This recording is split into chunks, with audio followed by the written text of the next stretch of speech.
ദൈവത്തിൻ്റെ അതിപരിശുദ്ധമായ നാമം വാഴ്ത്തപ്പെടുമാറാകട്ടെ. ചതിക്കപ്പെട്ട സഹോദരിമാരോടൊരു ഉപദേശം പറയട്ടെ. ചെങ്കീരിയോടും കിങ്കരന്മാരോടും ഒന്നും ഏറ്റു പറയരുത്. യോഹന്നാൻ 15:10 ഒരു വചനം എടുത്ത് വായിച്ചാട്ടെ. ഞാൻ എൻ്റെ പിതാവിൻ്റെ കൽപ്പനകൾ പ്രമാണിച്ച് അവൻ്റെ സ്നേഹത്തിൽ വസിക്കുന്നത് പോലെ നിങ്ങൾ എൻ്റെ കൽപ്പനകൾ പ്രമാണിച്ചാൽ എൻ്റെ സ്നേഹത്തിൽ വസിക്കും. യേശു വളരെ ഡീസൻ്റായിട്ട് കാര്യങ്ങൾ പറഞ്ഞിരിക്കുക. സ്നേഹത്തിൻ്റെ കാര്യങ്ങൾ തന്നെയൊന്നുമല്ല പറഞ്ഞേക്കുന്നത്. ഞാൻ എൻ്റെ പിതാവിൻ്റെ കൽപ്പനകൾ പാലിച്ച് അവിടുത്തെ സ്നേഹത്തിൽ വസിക്കുന്നത് പോലെ നിങ്ങൾ എൻ്റെ കൽപ്പനകൾ അനുസരിച്ചാൽ എൻ്റെ സ്നേഹത്തിൽ വസിക്കും. നിങ്ങൾ എൻ്റെ കൽപ്പനകൾ അനുസരിച്ചാൽ എൻ്റെ സ്നേഹത്തിൽ വസിക്കും. ഈ യേശു തന്നെ യോഹന്നാൻ 10:30 പറഞ്ഞിട്ടുണ്ട്, ഞാനും പിതാവ് ഒന്നാണ്. ഞാനും പിതാവ് ഒന്നാണ്. അതായത് രണ്ടുപേരുടെയും കൽപ്പനകളൊക്കെ ഒന്ന് തന്നെയാണ്. കൽപ്പനകൾ, ഇനി ഇച്ചിരി ലളിതമായിട്ട് പറഞ്ഞാൽ വചനങ്ങൾ, വാക്കുകൾ അനുസരിച്ച് ജീവിച്ചാൽ ദൈവത്തിൻ്റെ സ്നേഹത്തിൽ ജീവിക്കാമെന്ന് എഴുതിയേക്കുന്നത്. വെറുതെ സ്നേഹം പറഞ്ഞാൽ പോരാ. വചനം, കൽപ്പന, വാക്കുകൾ, ഉപദേശങ്ങൾ അനുസരിച്ച് ജീവിക്കണം. ഈ ഉയർത്തെഴുന്നേറ്റ യേശുക്രിസ്തു അന്ത്യകൽപ്പന പറഞ്ഞത് എന്താണെന്ന് മത്തായി 28:20 വായിച്ചേ. ഞാൻ നിങ്ങളോട് കൽപ്പിച്ചതൊക്കെയും പ്രമാണിപ്പാൻ തക്കവണ്ണം ഉപദേശിച്ചും കൊണ്ട് സകല ജാതികളെയും ശിഷ്യരാക്കിക്കൊള്ളുവിൻ. അവിടെ യേശു പറഞ്ഞത് ഞാൻ നിങ്ങളോട് കൽപ്പിച്ചതെല്ലാം അനുസരിക്കാൻ ഉപദേശിച്ചുകൊണ്ട് സകല ജനതകളെയും എൻ്റെ ശിഷ്യരാക്കുവിൻ. യേശു പറഞ്ഞത് യേശുവിൻ്റെ ശിഷ്യനാക്കാനാണ് പറഞ്ഞത്, പാസ്റ്ററുടെ ശിഷ്യനാക്കാനല്ല പറഞ്ഞത്, പ്രസംഗകൻ്റെ ശിഷ്യനാക്കാനല്ല പറഞ്ഞത്, പ്രവാചകൻ്റെ ശിഷ്യനാക്കാനല്ല പറഞ്ഞത്, യേശുവിൻ്റെ ശിഷ്യരാക്കുക. യേശുവിന് ഈ കാര്യം പറയുമ്പോൾ പ്രത്യക്ഷമായിട്ട് 11 ശിഷ്യന്മാരുണ്ടായിരുന്നെന്ന് മത്തായി 28:16 പറയുക. 28:16 വായിച്ചേ. എന്നാൽ 11 ശിഷ്യന്മാർ ഗലീലയിൽ യേശു അവരോട് കൽപ്പിച്ചിരുന്ന മലയ്ക്ക് പോയി. അപ്പോൾ മലയിലോട്ട് ചെല്ലാൻ പറഞ്ഞ 11 പേരുണ്ടായിരുന്നു. 12 ഒരുത്തൻ പോയല്ലോ, ഒറ്റിക്കൊടുക്കുക എല്ലാം കഴിഞ്ഞ് പോയി. ബാക്കി 11 ഉണ്ടായിരുന്നു. രണ്ടാമത് ആ 12-ാമനായിട്ട് പൗലോസിനെ എടുത്ത് അവനെ ഉപയോഗിക്കുകയും ചെയ്തു. അപ്പസ്തോലന്മാർ നറുക്കിട്ട് മത്യാസിനെ എടുത്ത് അവനെ കൊണ്ടൊരു പ്രയോജനം കിട്ടിയില്ല. അവൻ ചരിത്രത്തിലില്ലെന്നായിപ്പോയി. മത്യാസിനെ പോലെ നീയൊക്കെ കൂട്ടത്തിൽ നടന്നാൽ നിന്നെയൊക്കെ ഉപയോഗിക്കുമെന്ന് പറഞ്ഞിട്ടുണ്ടെങ്കിൽ അതിൻ്റെ പുറകെ നടന്നാൽ നീ ഒന്നും ചരിത്രത്തിലില്ലെന്നായി പോകുമെന്നുള്ളതാണ് ഈ പറയുന്നതിൻ്റെ സത്യം. അപ്പോൾ ഈ പ്രസംഗിക്കുന്നവൻ്റെ അടിമയാക്കണമെന്നല്ല ദൈവവചനം പറഞ്ഞത്. ദൈവവചനം പറഞ്ഞത് വചനത്തിൻ്റെ ശിഷ്യനാക്കണം, യേശുവിൻ്റെ ശിഷ്യനാക്കണം. അപ്പോൾ ഈ കിങ്കരന്മാർ, കീഴാളന്മാർ, അസിസ്റ്റൻറ്റുമാർ എന്നതൊന്നുമില്ല, ഉള്ളത് ശിഷ്യന്മാരാണ്. ഇപ്പോൾ വചനം എങ്ങനെ ഏത് മദ്യപാനി മാറ്റിയാലും ഇന്നത്തെ മൊണ്ണയ്ക്കത് വിഷയമല്ല. ഈ വചനം എങ്ങനെ തിരിച്ചാലും ഇന്നത്തെ മൊണ്ണകൾക്കിത് വിഷയമല്ല. വിശ്വാസിക്ക് ഇപ്പം വചനം വിട്ട് ആരെന്നാ കാണിച്ചാലും വിശ്വാസിക്ക് ഒരു പ്രശ്നവും ഇല്ല. വിശ്വാസിക്കത് വിഷയമല്ല. പക്ഷേ അവരുടെ പാസ്റ്ററെ വല്ലതും പറഞ്ഞ് ഇവർക്ക് ചൊറിഞ്ഞു കയറും. വചനം ഓടിക്കുന്നതിൽ അവർക്ക് കുഴപ്പമില്ല, വചനം തെറ്റായി പ്രസംഗിക്കുന്നതിന് കുഴപ്പമില്ല. ഇതിവർക്ക് ഒരു വിഷയവുമില്ല. ഇതിൻ്റെ കോമഡി കണ്ടാലും വിഷയമില്ല. പക്ഷേ പാസ്റ്ററെ പറഞ്ഞ ചൊറിഞ്ഞു കയറും, തീർത്ത് കളയുമെന്നാണ് പറയുന്നത്. പാസ്റ്റർക്കെതിരെ വല്ലതും പറഞ്ഞാൽ. യേശുവിൻ്റെ ശിഷ്യനാണെങ്കിൽ മാത്രമേ ഈ വചനം വളച്ചൊടിച്ച് കേൾക്കുമ്പോൾ അവനൊരു ആത്മീക രോഷം ഉണ്ടാവുള്ളൂ. വചനം വളച്ചൊടിച്ച് പ്രസംഗിച്ചാൽ അതിന് തിരിച്ച് പ്രസംഗിക്കേണ്ട ആവശ്യമുണ്ട്. ആ ജനത്തിന് അത് കറക്റ്റായി മനസ്സിലാകണം. അപ്പോൾ അത് ഈ വളച്ചൊടിച്ച പ്രസംഗം കേട്ടിട്ട് അവന് കുഴപ്പമൊന്നുമില്ലെങ്കിൽ അവൻ സ്വാഭാവികമായി ശിഷ്യനല്ല എന്നാണ് നമ്മൾ മനസ്സിലാക്കുന്നത്. അവൻ സത്യത്തിൽ ആരാന്നറിയോ? അവന് വചനം വളച്ചൊടിച്ച പ്രശ്നവും ഇല്ല, അവന് പാസ്റ്ററെ വല്ലതും പറഞ്ഞ പ്രശ്നവും ഉണ്ടെങ്കിൽ അവൻ യേശുവിൻ്റെ ശിഷ്യനല്ല, അവൻ പാസ്റ്ററുടെ ഗുണ്ടയാണ്. പാസ്റ്ററിന് വേണ്ടി അവൻ എന്തും ചെയ്യും. ഇനി അത് ലേഡിയാണെ ലേഡി ഗുണ്ടയാണെന്ന് വിളിക്കാം. ഈ ദുരുപദേശത്തിനുമെതിരെ നിൽക്കാൻ ഒരു യേശുവിൻ്റെ ശിഷ്യന് മാത്രമേ പറ്റുള്ളൂ. ദുരുപദേശകനെതിരെയും ദുരുപദേശത്തിനെതിരെ നിൽക്കണമെങ്കിൽ യേശുവിൻ്റെ ശിഷ്യനെ നിൽക്കാൻ പറ്റുള്ളൂ. കാരണം ദുരുപദേശത്തിനെതിരെ നിന്നാൽ അവൻ കൊട്ടേഷൻകാരെ ഇറക്കി വിടും. കൊട്ടേഷൻകാർ വന്നു കഴിഞ്ഞാൽ അതിനിപ്പോൾ പ്രത്യേകിച്ച് ആൾക്കാരെ വിളിക്കുകയൊന്നും വേണ്ട, മിക്കരുടെ കയ്യിലിപ്പോൾ ആൾക്കാരുണ്ട്. ഇവൻ ഞങ്ങളുടെ ഭാഷക്കെതിരെയാണ് പറയുന്നത്, 4 എണ്ണം കൊടുക്കാൻ പറഞ്ഞു കഴിഞ്ഞാൽ അതിന് റെഡിയാണ്.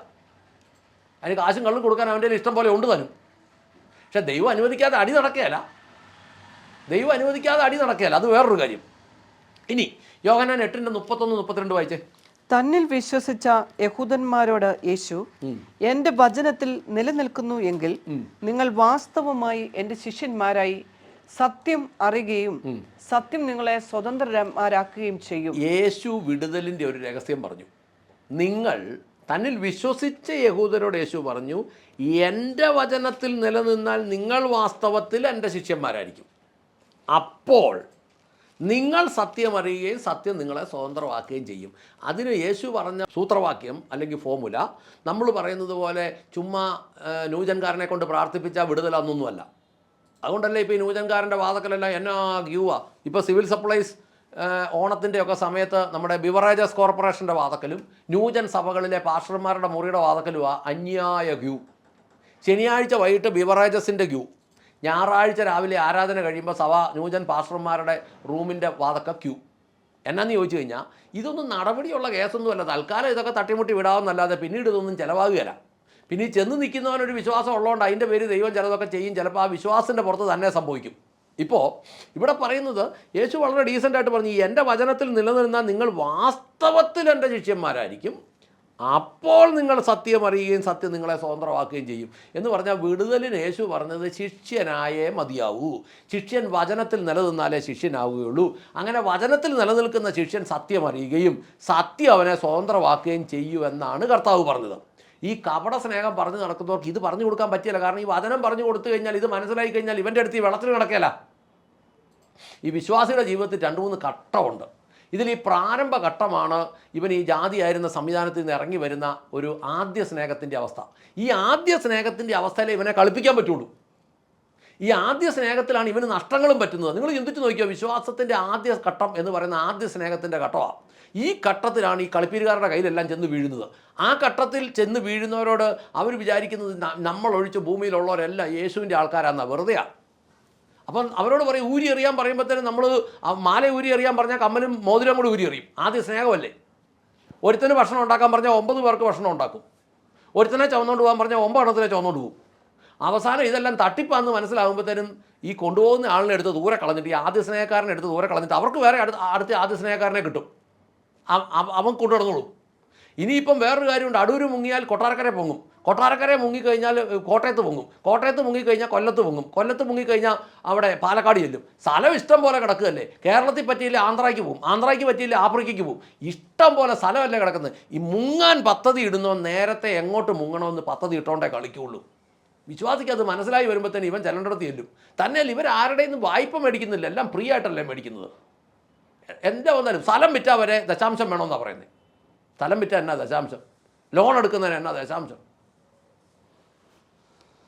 നിങ്ങൾക്ക് ബാലൻസ് വരുന്ന വരുമാനത്തിൻ്റെ അല്ല ദശാംശം, അല്ലെങ്കിൽ വരുമാനത്തിൻ്റെ അല്ല ദശാംശം, സ്ഥലം വിൽക്കുന്നതിൻ്റെയും ലോൺ എടുക്കുന്നതിൻ്റെയൊക്കെ എന്താ ദശാംശം. ഇതെല്ലാം മേടിച്ച് ഇവന്മാർ മുങ്ങും.